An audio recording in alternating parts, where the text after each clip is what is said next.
Capaz que no.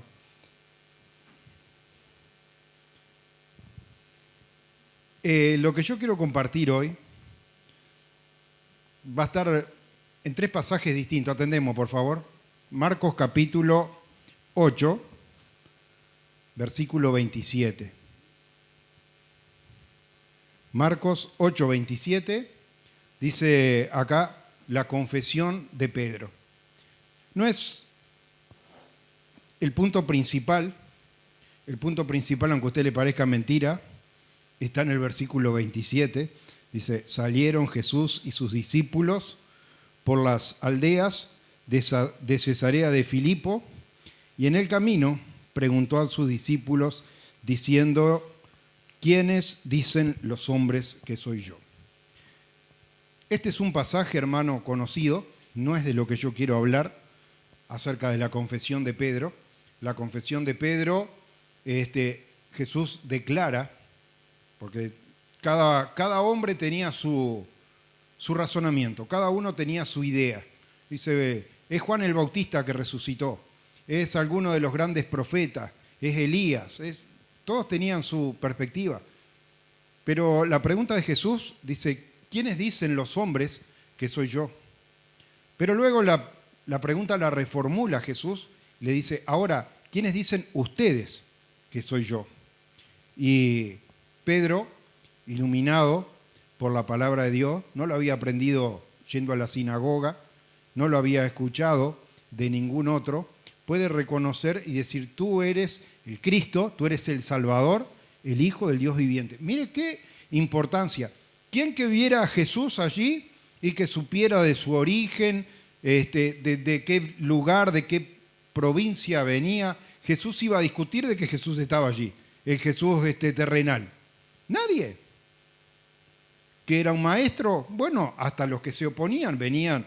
Hemos visto que había por lo menos 3, 4 sectores que se oponían, escribas, maestros de la ley, fariseos, saduceos y herodianos. Usted encuentra esos 5 siempre oponiéndose y cuestionando y tratando allí de realmente buscar si encontraban alguna ocasión para acusar a Jesús. Gente que no se había doblegado, pero que no podían discutir que tenían un hombre enfrente en cuanto a la carne, que era de allí nacido en Belén y que había estado predicando en Galilea y todo lo demás. Pero Pedro, mucho antes aún de la resurrección de Jesucristo, él ya lo alcanza a reconocer como 3 años y pico atrás lo había hecho Juan el Bautista cuando lo vio venir y lleno del Espíritu Santo, porque Juan el Bautista era uno de los que tenía esas primicias del Espíritu Santo, dijo, he aquí el Cordero de Dios que quita el pecado del mundo. Reconoció que Jesús no era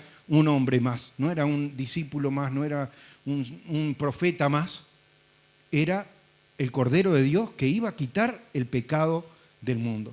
Y ahora, hermano, aún antes de que Jesús consume el propósito con el cual había venido a esta tierra, que era ofrendar su vida, pagar el precio por nosotros, Dios también ilumina allí. Y esa, hermano, fue como una chispa en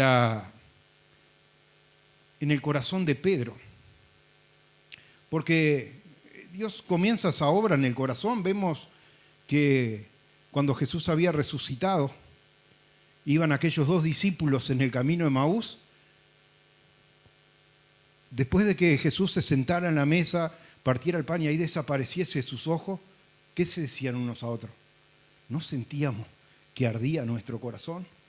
Ese arder, hermano, esa chispa del Espíritu, hermano, allí le dio como un vislumbrar a Pedro para poder reconocer y decir, tú eres el Cristo, el Hijo del Dios viviente. Una revelación, hermano, pero ni él mismo alcanzaba a entender con profundidad lo que estaba diciendo. Yo le iba a arrancar distinto la predicación de hoy y le iba a decir, hermano, vamos a hablar de política hoy. La predicación es la misma, no piense que cambié de predicación. Vamos a hablar de política, mañana tenemos elecciones, ¿no? Y a veces alguno está medio preocupado por las elecciones, si gana si gana el otro. Y sabe que yo, después de estudiar mucho la palabra, y en especial en esta mañana, me daba cuenta que los discípulos estaban a veces como los candidatos, ya sea cuando son elecciones presidenciales o cuando hay departamentales, muy preocupados de qué va a pasar, de quién va a ganar. Y sabe que en su mente los discípulos estaban convencidos que Jesús estaba haciendo una carrera política.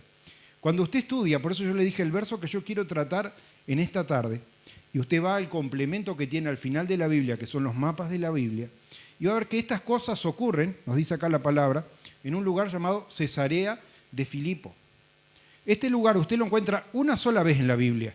Están 3 pasajes, pero los 3 pasajes hacen mención a lo mismo, que Jesús había ido, ya al final de su ministerio, había ido lo más al norte del territorio de Israel, allá Idumea, si usted mira las reparticiones políticas que había, a una ciudad específica, Cesarea de Filipo, y 6 días después de que estas cosas ocurre lo que yo quería hablar brevemente también en esta tarde, en el capítulo 9, acá no tienen que dar vuelta a la hoja, de Marcos 9, versículo 2, que es acerca de la transfiguración, pero ni siquiera se preocupe mucho en buscar.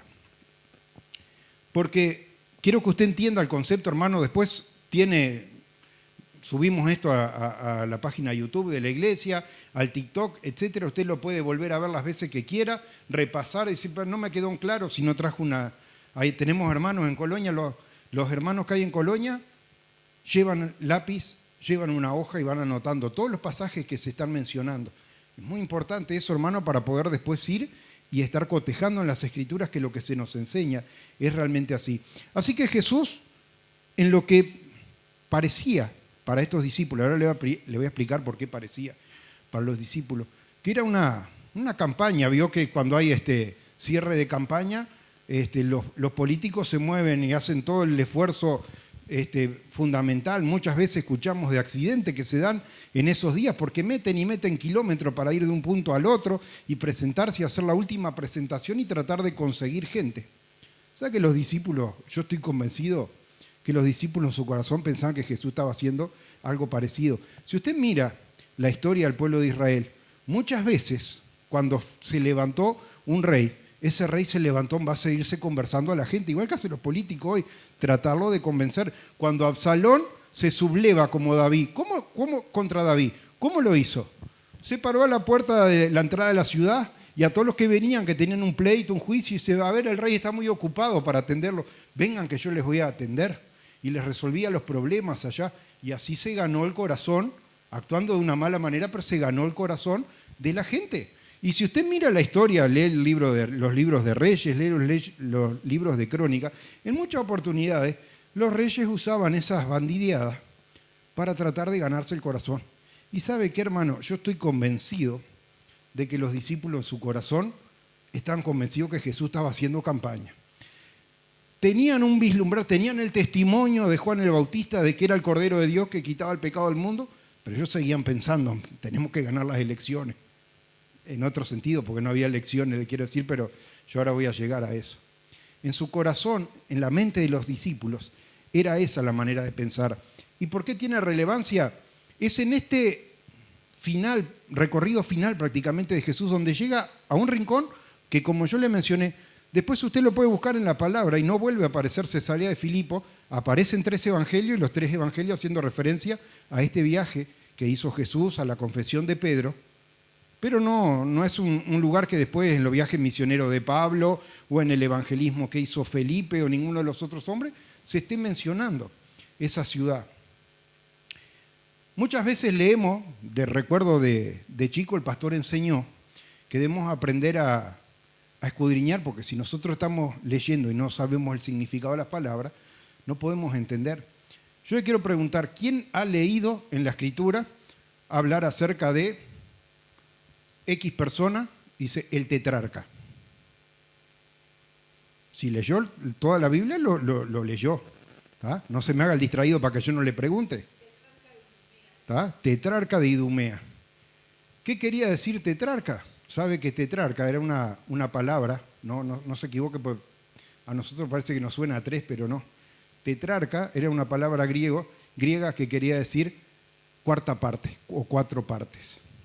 Sabe que había pasado una cosa, después de la muerte de Herodes, el que procuraba la muerte de Jesús. Usted recuerda, si arranca a estudiar el Evangelio según San Lucas, este hombre muere, y ahí José, en revelación de noche, le dice, vuelve nomás a Israel porque ha muerto los que procuraban la muerte del niño. El que procuraba la muerte del niño era ese Herodes, que se lo conoce en los libros de historia hoy como Herodes el Grande. Y ese Herodes tenía 3 hijos y una hermana. Cuando muere, como el reino de Israel estaba bajo la dominación romana, el César, que se llamaba Augusto, denominó a esas 4 personas como tetrarcas. Cada uno tenía un pedacito de aquel gobierno. Imagínense, hermano, para un pueblo que tenía una convicción de que ellos estaban viviendo en la tierra prometida y que esa tierra prometida no estaba en poder de ellos. Estaban en su mente preocupados, decir, Señor, ¿cuándo van a ocurrir estas cosas? Y le digo, hermano, que las cosas terrenales, cuando estamos con nuestra mirada puesta en las cosas terrenales, opacan las cosas celestiales. Y se llamaba Cesarea de Filipo porque justamente fue Filipo II, que era Herodes, que era hijo de ese Herodes el Grande, el que había renombrado esa ciudad. Era la ciudad más importante de su cuarta parte del reino. Y Jesús allí también fue a predicar, habla la palabra. Y sabe que el pico más cercano que hay, sin ser el Monte Hermón, está a más de 100 kilómetros. 6 días después ocurre la transfiguración. Así que si bien la palabra de Dios no dice, yo le diría que hay un 99% de seguridad de que la transfiguración haya ocurrido en el Monte Hermón, lo más al norte del territorio de Israel, casi pisando lo que vendría a ser Siria, le diría. Y allí, hermano, Jesús escoge a 3 discípulos. No llevó a los 12, llevó a 3. Y delante de ellos, dice, se transfiguró. Sus vestidos quedaron resplandecientes y su rostro resplandeciente como el sol, dice la palabra. ¿No le suena a la revelación que Saulo de Tarso tiene en el camino a Damasco cuando se le aparece una luz más brillante que el sol a pleno mediodía? Dice, ¿quién eres, Señor? Yo soy Jesús, a quien tú persigues, le dice. Así que lo que Saulo luego ve, acá ya le había sido mostrado un anticipo a estos 3 discípulos. Y en esa revelación, hermano, aparecen Elías, permítame buscarlo acá,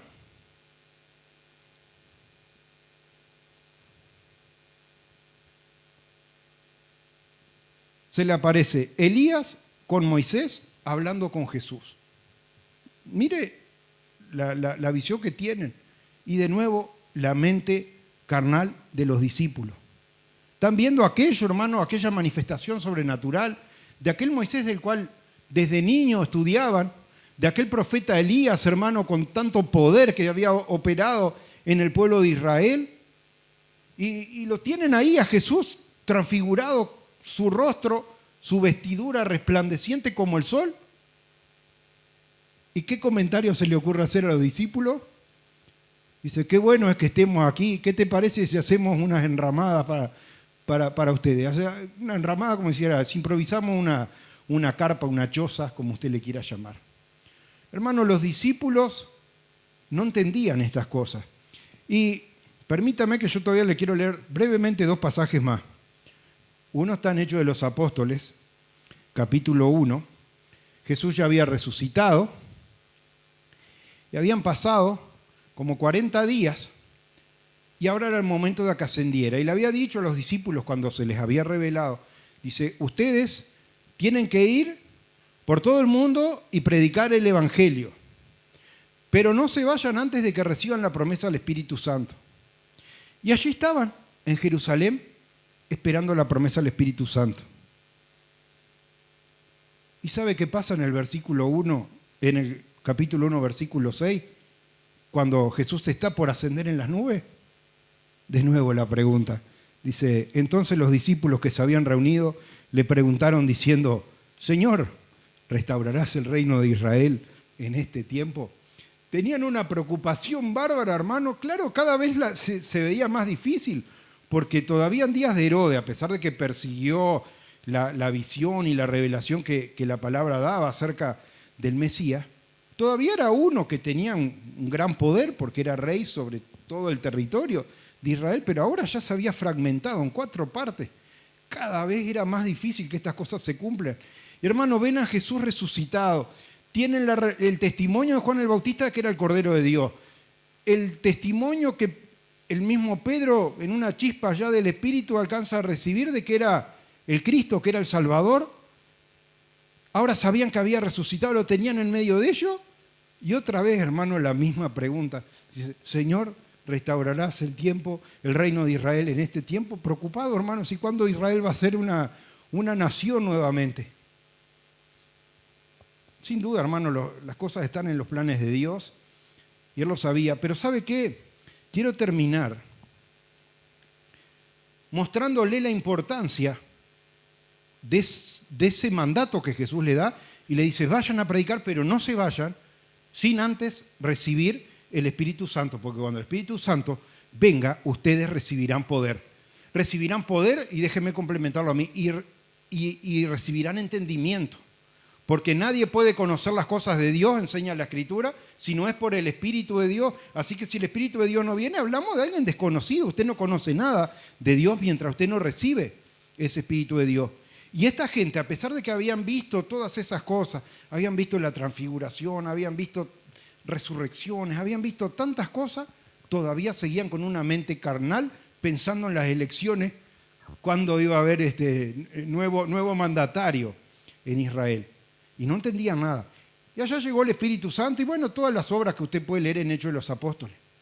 Mi pregunta es, ¿qué pasaron en limpio después de todas las cosas vistas una vez que vino el entendimiento para poder comprender lo que antes no comprendían? Lo veían a la transfiguración, veían a Moisés, veían a Elías, pero no entendían. ¿Qué pasaron en limpio? ¿Y sabe qué pasaron en limpio? Segunda de Pedro, capítulo 1, versículo 16, porque capaz que usted leyó, sin duda, si ha leído toda la Biblia, leyó testigos presenciales de la gloria de Cristo. ¿No suena? Dice, ¿de dónde sacó esto Pedro? ¿Sabe de dónde sacó Pedro esto? Cuando el Espíritu Santo vino, le abrió su entendimiento para entender la grandeza de lo que había visto allí en el Monte Hermón, en la transfiguración, y esto es lo último que leo y ya dejo la palabra acá para el pastor.